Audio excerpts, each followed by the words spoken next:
नमस्कार दर्शकबिन, hello America कार्यक्रममा हामीले सदा चाहिँ विशेष एपिसोडमा विशेष अतिथिहरूलाई लिएर कुराकानी गरेका छौँ। आजको लागि भने हाम्रो निम्ति र यहाँहरूको निम्ति डिस्ट्रिक्ट 13 न्युयोर्ककी सेनेटर जेसिका रामोस हुनुहुन्छ। आउनुहोस् उहाँसँग समसामयिक विषयमा कुराकानी गरौँ। Hello America. We have today special guest on our set, New York District 13 State Senator Jessica Ramos. We're gonna talk about little political things and then a little bit social things also. So Jessica, welcome to our show. Namaskar, thank you for having me. Thank you so much. So how's everything going on? Well, everything is looking up now that it's spring, right? I think we're all feeling very optimistic and hopeful because hopefully, we're really coming out of this pandemic. We just have to make sure that we are recovering economically in a way that respects our immigrant businesses and really make sure that we're prioritizing working people first. Okay. So what about overall American politics going on? What about, well, I mean, where to begin? Overall, I mean, I think the country did right in electing Joe Biden as president. I think we're trying to make sure that he values immigrant contributions and fighting for comprehensive immigration reform right now. And of course, for the rest of us, we're hoping that he cancels student debt as soon as possible. It's something that he can do with the flick of a pen. And so we're hoping that he hears our plight from here from New York. Cool. You're looking very bold, So your parents were immigrant or you're immigrant? So my parents are immigrants from Colombia. They came to Jackson Heights about 40 years ago. Okay. I was born in Elmhurst Hospital, not too far away from here. Oh, okay. And I've been living in the district my entire life. Okay, that's cool. So you're the second generation of your family, right? How many Colombians are here? How big is the population? In Queens, there are approximately 100,000 Colombians and Colombian Americans. Obviously, once you start looking at the tri-state area, it's much, much larger. It's a community that really started to come in the 70s and early 80s. And then when, there was a lot of violence because of the war on drugs in the 90s, there was another wave. And we actually saw a lot of that here along Roosevelt Avenue. There was a time that it was quite dangerous, actually, because the cartels would fight each other right on Roosevelt Avenue. I remember seeing that as a little girl. And now, because the economy in Colombia is so bad, the value of the dollar just keeps getting bigger and bigger. We're starting to see a new wave of Colombians come here to Jackson Heights, actually. Oh, yeah? Over the past few years, we are starting to see new Colombian immigrants again. Is that good for you, or personally, what do you think? Personally and politically? Personally and politically, I think that our responsibility in this corner of Queens is to make sure that absolutely everyone feels welcomed. We only ask that you be a good person. And so whether they're Colombian like me, or, Himalayan or South Asian, we want everybody to find refuge here and feel safe. So that's, I think, our priority as neighbors and our responsibility as some of the most diverse neighborhoods in the entire country. Okay. So after you got elected in 2018, right? After elected, what are the things you've done? I did this one and I did that one in couple of words. Yeah, so I'm proud to say we've actually been able to do a lot. So I chair the Labor Committee in the State Senate. So a lot of what I think about is how we work, why we work, how long we work for, how our employers treat us, so things about wage theft. We passed last year a $2.1 billion bill called the Excluded Workers Fund to help everyone, especially immigrants who were left out of the unemployment insurance program. We've passed laws to improve wages for car wash workers, for farm workers, which here in New York, they didn't even have the right to a day off from work. Up until 2019, we've passed laws to include domestic workers inside of the human rights law. And actually, just a few weeks ago, working with Adhikar and some of the Tibetan and Nepalese organizations, we've introduced something to help nail salon workers. You know, a lot of the women in the community work in nail salons, and nail salons are very important because they're some of the small businesses that don't have to compete with Amazon, right? So we need to keep them open. And so we want to create a space in government, a nail salon minimum standards council, where the business owners can negotiate with the workers for better conditions, for better wages, and that way we can eliminate that part of competition among the nail salon owners. Okay, so there is some type of group or some certain group, right? They say we don't need any more immigrants, or go back to your country, immigrants. So what do you have to say for them? I think they're wrong. This is a country for everybody. This is a neighborhood for everybody. And we would be wise to welcome anyone who comes here, because we all contribute to making our neighborhood very lively. I'm someone who very much enjoys it. You know, I have two kids, two boys, 8 and 10. I love the fact that they're growing up like me in the most diverse place, surrounded by everybody, because it really teaches us to see the humanity in people, no matter who they are or where they come from, and really value the character of a person. So those are the values by which I'm raising my children, and I'm hoping that my neighbors are doing the same, because you know, our children go to the same schools, right? Whether it's PS 69 here in Jackson Heights, we drive on the same roads, we use the same hospitals.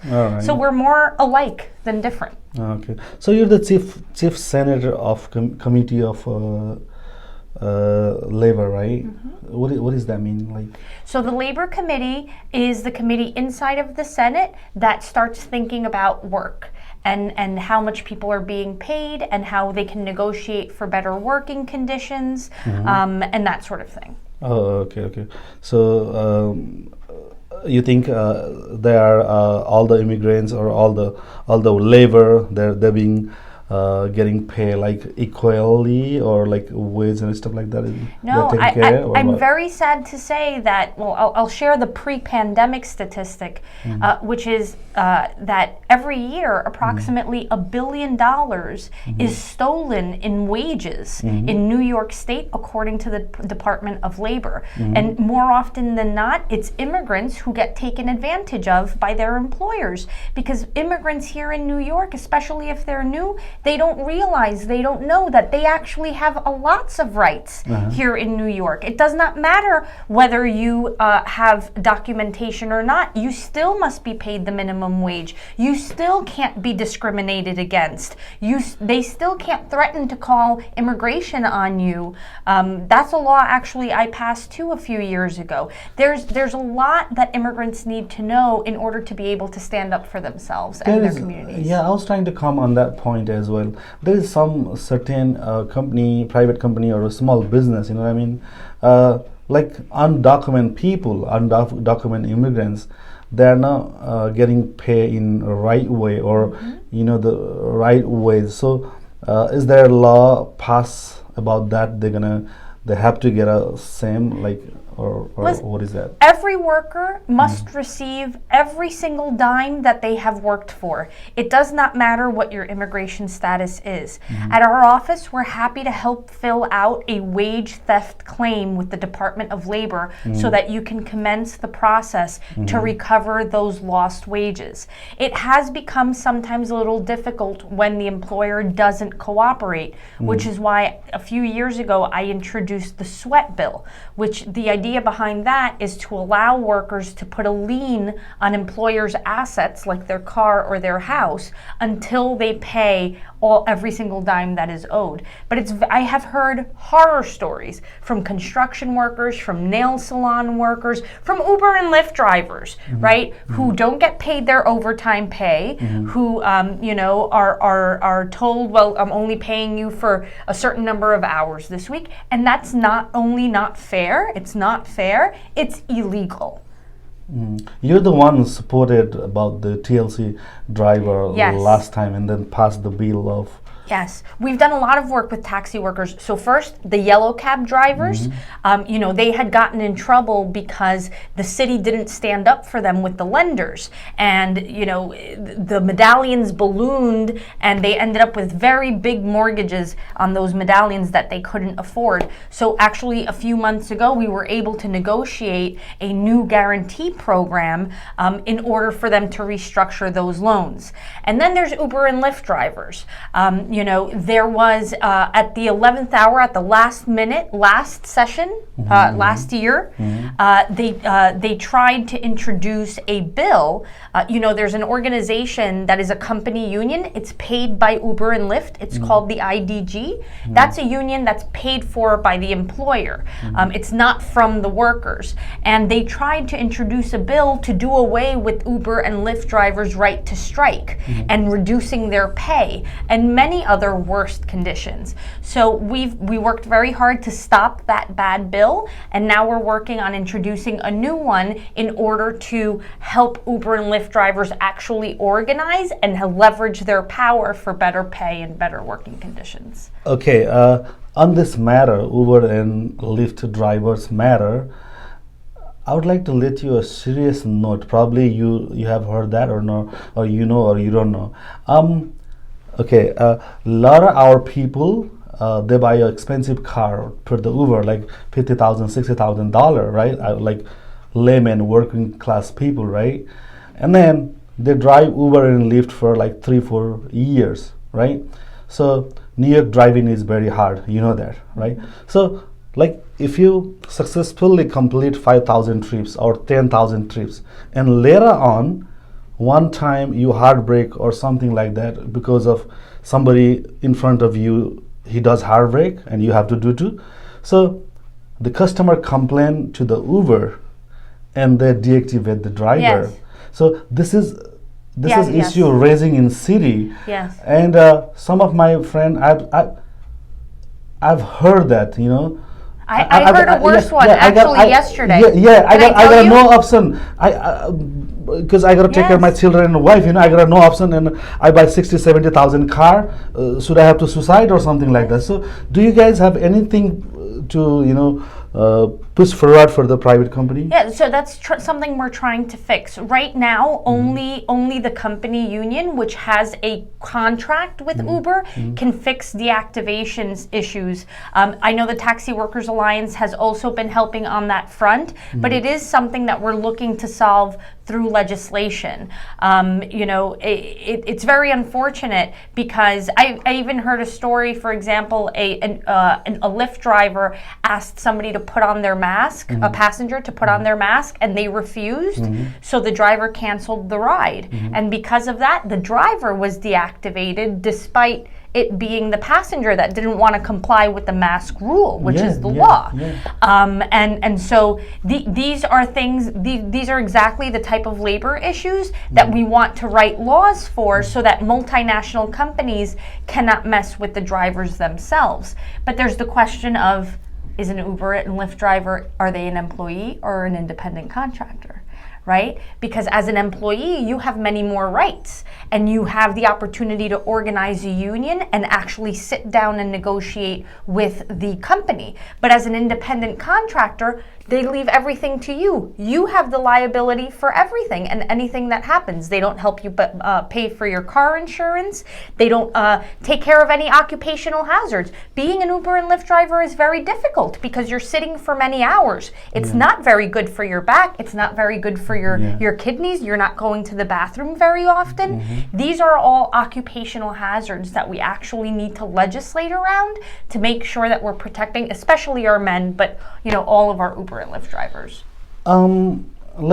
Probably you have you know, the IDG and Taxi Alliance, both they're working on city, right? I know, I've been there, I've been with them also on a couple of meetings. So IDG has a different perception, independent, right? And then Taxi Alliance, they said they have to treat us as a employer, right? So Do you know that or not? Yes. Differences between Yes, that? that's kind of what I explained a little bit. What is your point of view to be fair for the driver? Oh yeah.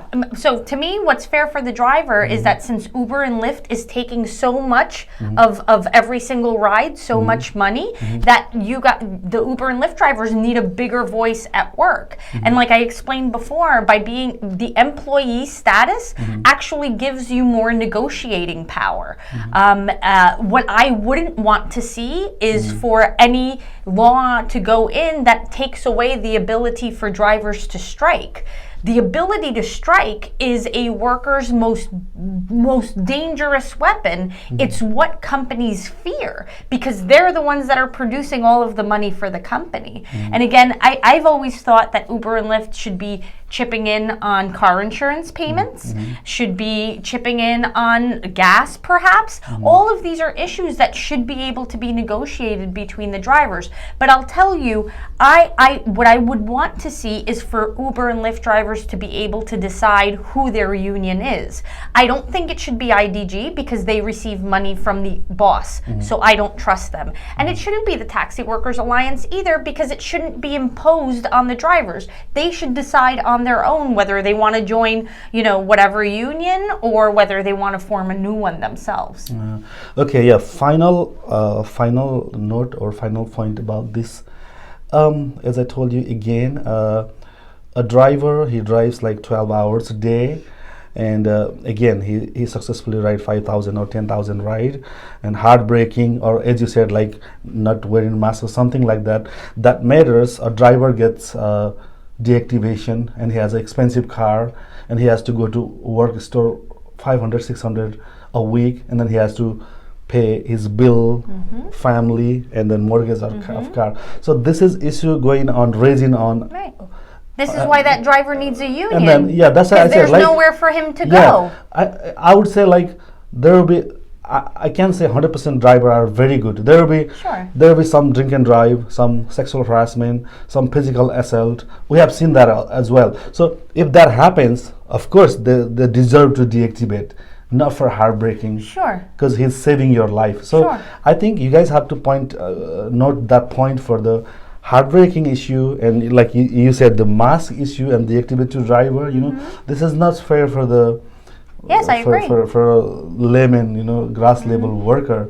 Sure. So this issue going on very serious in New York City. I have seen a lot of my friends. I can say last time in Sumnima kitchen, we were working with the IDG and then call our people, the deactivated driver. There were bigger line, about 400, 500 people. And then everybody they're telling their story. That's sad. That's sad. Yes.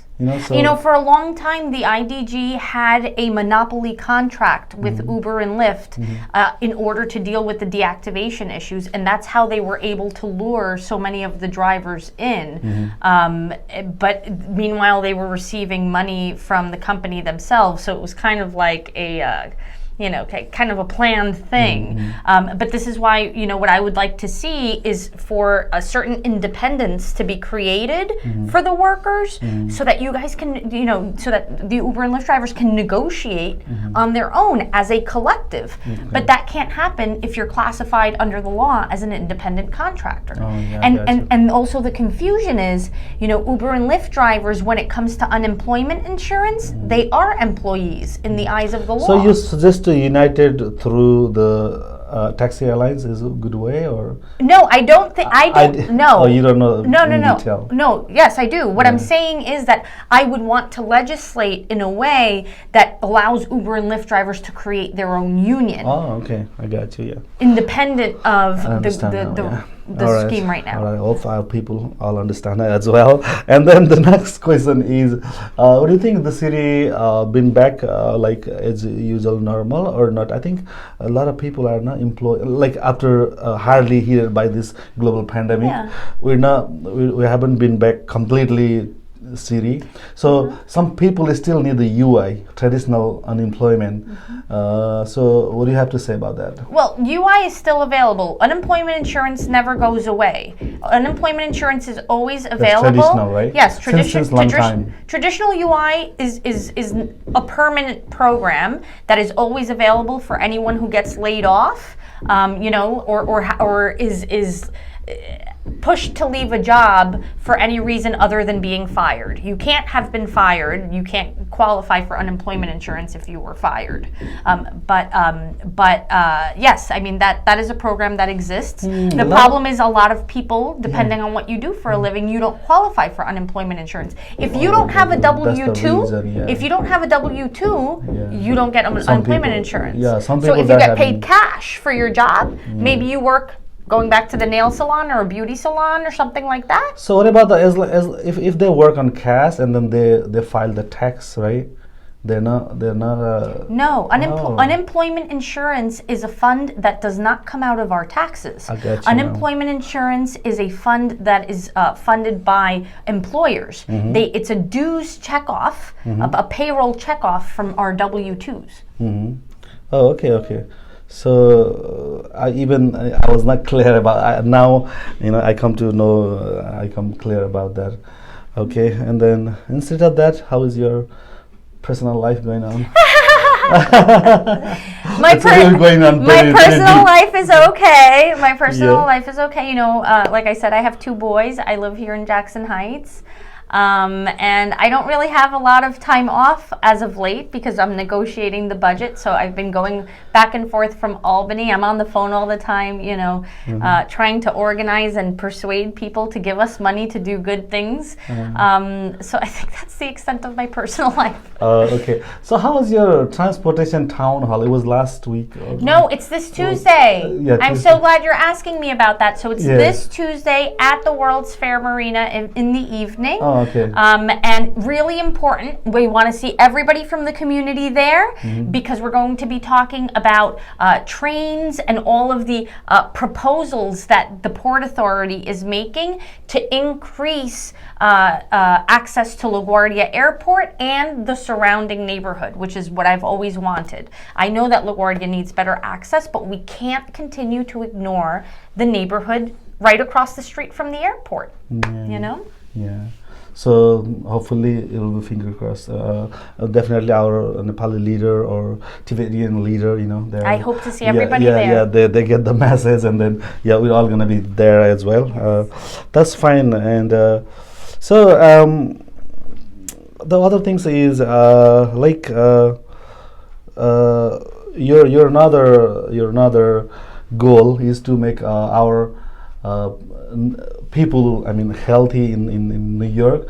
So you're talking about our local product, local vegan or vegetarian people can, you know, can be that, but it has to be from New York. Yes, that's what I farming like stuff, to like see. Right. So what is that? Yes. Look, I think by and large, you know, people who were at the greatest risk of getting the coronavirus during the pandemic were people who were immunocompromised, and we have a long way to go to make sure that we're improving our health.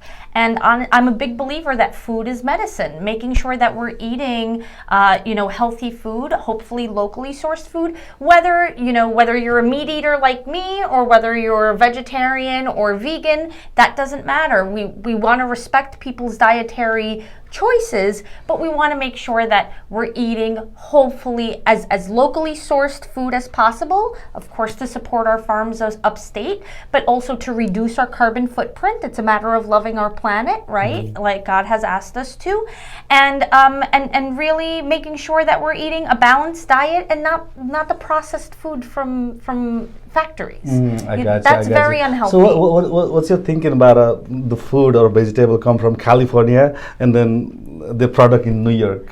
Well, you know, California also has a big agriculture community, and actually our biggest competition here in New York is, for example, when it comes to apples, it's New Jersey. Canada is also a big competition for us. I mean, we're always going to have to import some things, right? Because not everything grows in New York. But we do want to make sure, especially our children in public schools, right? When we're kids, we're learning how to create healthy habits. So teaching our children how to eat healthy in school is very important, because hopefully that will stay with them as they become adults and throughout their life. And hopefully they'll be able to lead healthier lives without so much heart disease or diabetes, or, right? Like, these are all diseases that are caused by our lifestyles, by the fact that we might not be eating healthy, or perhaps we're not doing enough exercise. And those things go hand in hand. Yeah, sounds cool. Yeah, sounds cool. Both idea, you know. So you're campaigning about a one house town. What is that? One house budget? One house budget, right? Yeah. Can I tell you a little bit about the budget? Yeah. One Okay. house budget. So every year on April 1st, New York State puts out their annual budget. That means that the state took all of the taxes and then decided how we're going to spend it on education, on health, on transportation, right? On all of these different things. And so before April 1st, before we come to that decision, each house in the legislature, the Senate, and the Assembly puts out their own proposal of what we think the budget should look like. And so now that's where we are right now, right? Because we're only 2 weeks away from April 1st. So each house just did that. We put out our own documents, and now the majority leader from the Senate and the speaker from the Assembly are going to start negotiations with the governor. Okay. And we should have a final enacted budget by April 1st. Oh, that's cool. Yeah, a lot of our people is being first generation Nepali people, and probably some Tibetan too, or Nepali speaking people. We don't know a lot about you know, this kind of thing. I have met people who have lived here their entire lives and know nothing about the budget. Some people, so don't, you know, I'm happy. I'm always happy to explain how our government works, because everybody should know how our government works, and to hold us accountable and make sure that we're fighting for the things that we really need. Okay, so yeah, I mean, in your campaign, a lot of our Nepali and Tibetan people, they were supporting you, right? So what do you think? Why do they vote for you? Why did they vote for me? Well, I think I do my best to make sure that I am participating with every community. You know, we're so diverse here in this district, in Jackson Heights, in Corona, East Elmhurst, Astoria. I mean, we have people from all over the world. So I have the very fun job of doing my best to participate with every community, right? Whether it was Losar, right, that just took place a few weeks ago, or, you know, or the Colombian Flower Parade over the summer, or, you know, Lunar New Year as well, or Bangladeshi New Year. We have so many New Years, and it's fantastic. It's what makes us, you know, such a beautiful place to live. So I hope they also feel that we're very accessible, right? Our office is located right here at 7409 37th Avenue, Suite 302. Everybody is welcome to come there with your questions. We love to help people navigate government, look for the help that they need, and we do it with a smile. So I hope that that's also a reason why, that because they see that we want to help. Okay, what did you guys do, and you and your team, about like it was a whole about 2 years global pandemic in New York? So what are the work you guys done, like remarkable work, 1, 2, 3? What are the work you guys? Well, I would say that that? One of the most remarkable things that we did, I mentioned before that back in 2019 I passed a law to help farm workers, right? Well, when the pandemic hit, I was able to call a lot of those farms and ask them to give us whatever vegetables they had left over, whatever milk they had left over, whatever eggs they had left over.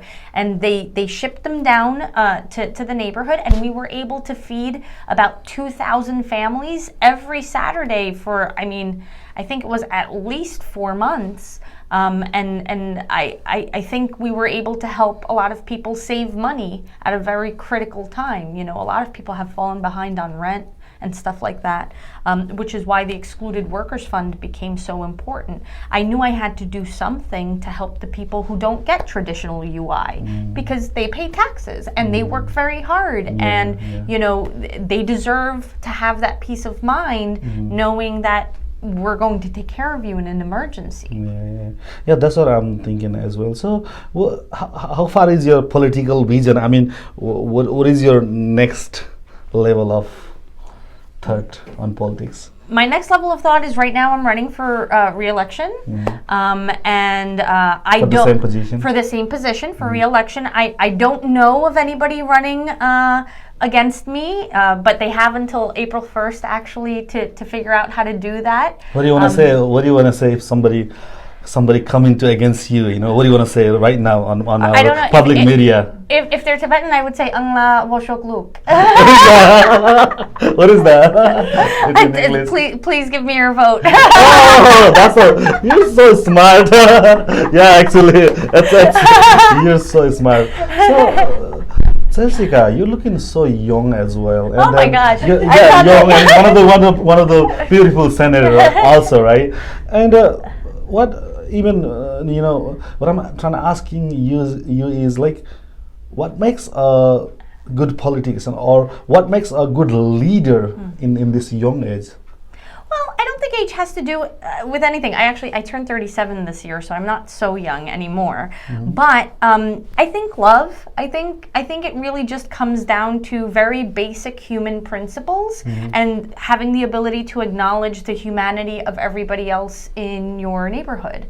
Right? It's about taking the time to get to know all of the different communities, and really thinking through the problems, right? And understanding what leverages in government to pull, what levers in government to pull in order to fix the problems that we have. You know, it's very hard too, because, you know, at the state level, we are in charge of certain things like education, like hospitals, but many times we get blamed for other things like garbage, or, you know, which is the sanitation department belongs to the city, right? So you know, in educating people about those differences in government, we also strive to work very closely with all of our other colleagues at different levels of government to see how we can make our neighborhood a better place to live.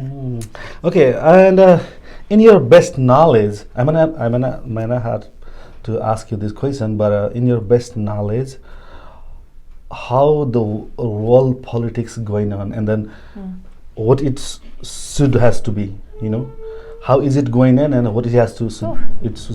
This is a very big and important question. I mean, obviously, you know, the war in Ukraine is, I think, something that all of us are very worried about. Even if we're not European, neither one of us is, right? Of course. Because we don't want to see another world war. Many of us come from places, for example, Colombians, right? We come from places that have been deep in war for a very long time. And so we know the pain that brings to our families.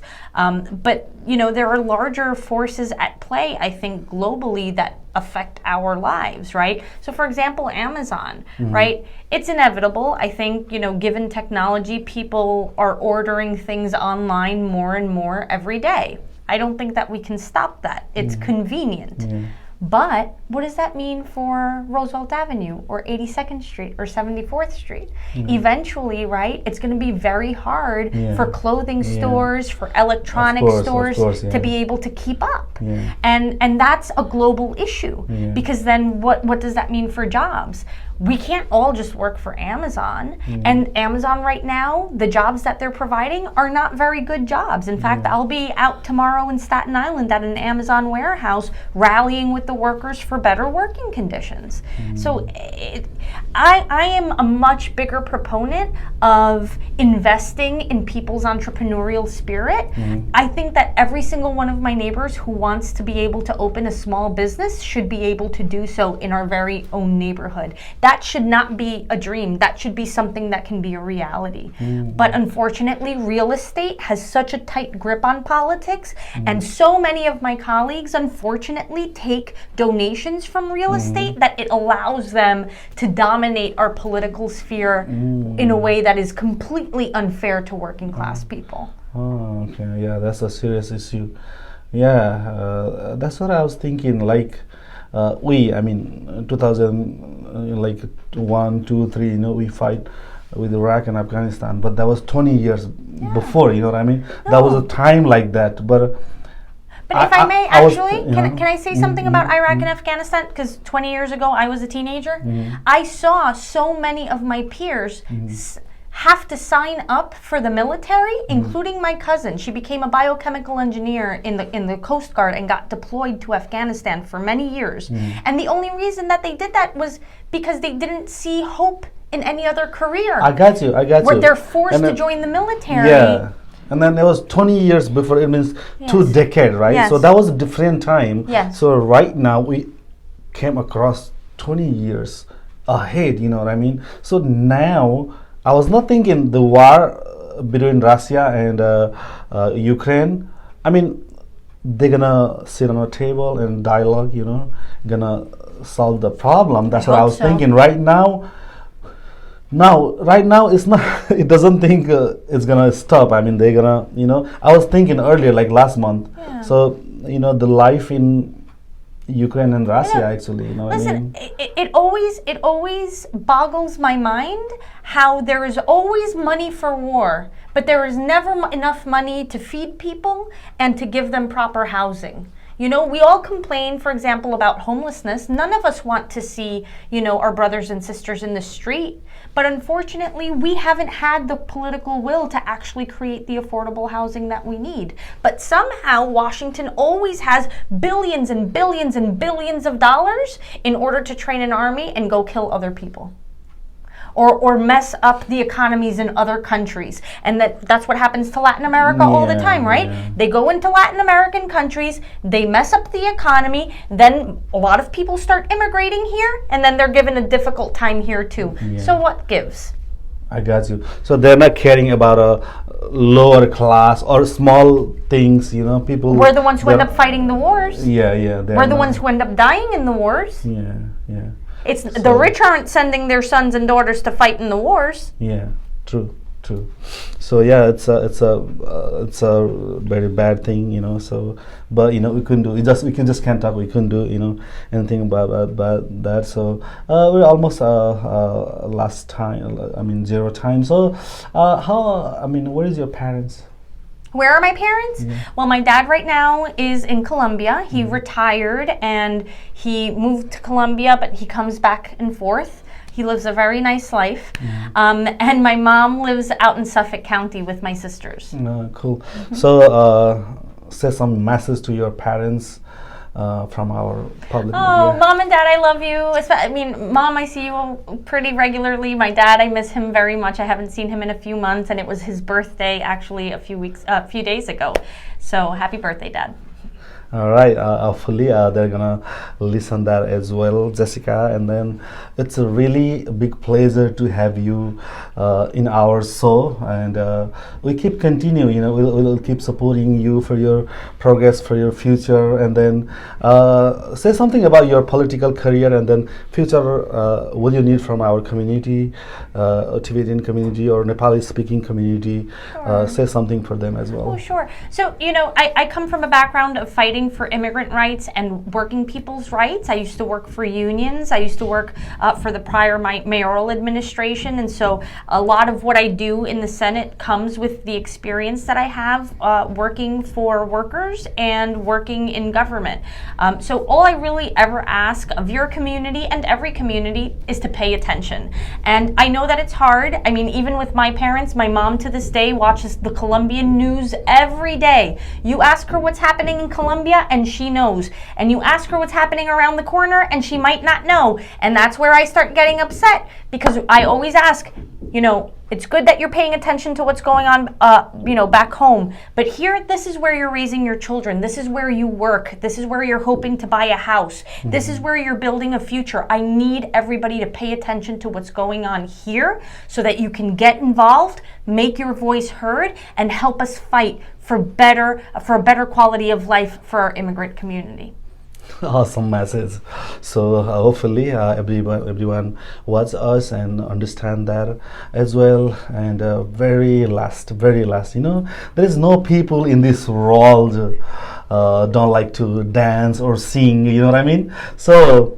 We don't have a space to dance for here, so I was okay. Pretty much. I was going to show you some salsa steps. No, I'm gonna ask you. I'm gonna ask to our audience to sing a song. Sing a song? Yeah. Oh my gosh. Yeah. It doesn't matter. Why don't you teach me a song? That's another one. Yes, of the good idea. you should teach me a song. All right. So let me teach you a song. Okay, you gotta sing with me. Okay. Okay.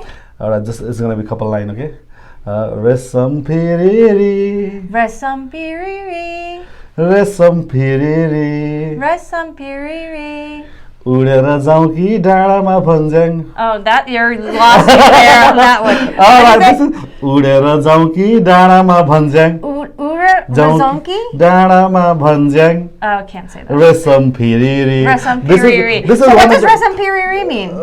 Something. This is one of the popular old Nepali song. Okay. And most foreigner. I mean, if you if you Google it or if you YouTube it, check it on it. One of the most popular song, the foreigner. I'm totally gonna look it up. They sing that song, but no, you sang it very well. Oh, really? Thank you. Yeah. The one word that I figured out how to say. Yeah, thank you so much, Jessica, again for you. your valuable time, and we keep continue. And again, we wish you for your great future in political career. Thank and at you. the same time, we'll be together, hand in hand together. We're immigrant, you're immigrant, and then for everybody, for whole America. End of the day, for all America, we love America, and then Yes. we support America, and because we're here, right? This country has given us a lot of great things. Yes. So thank you so much for your valuable time again. Really appreciate it. Thank you for having me. All right, thank you. Namaste.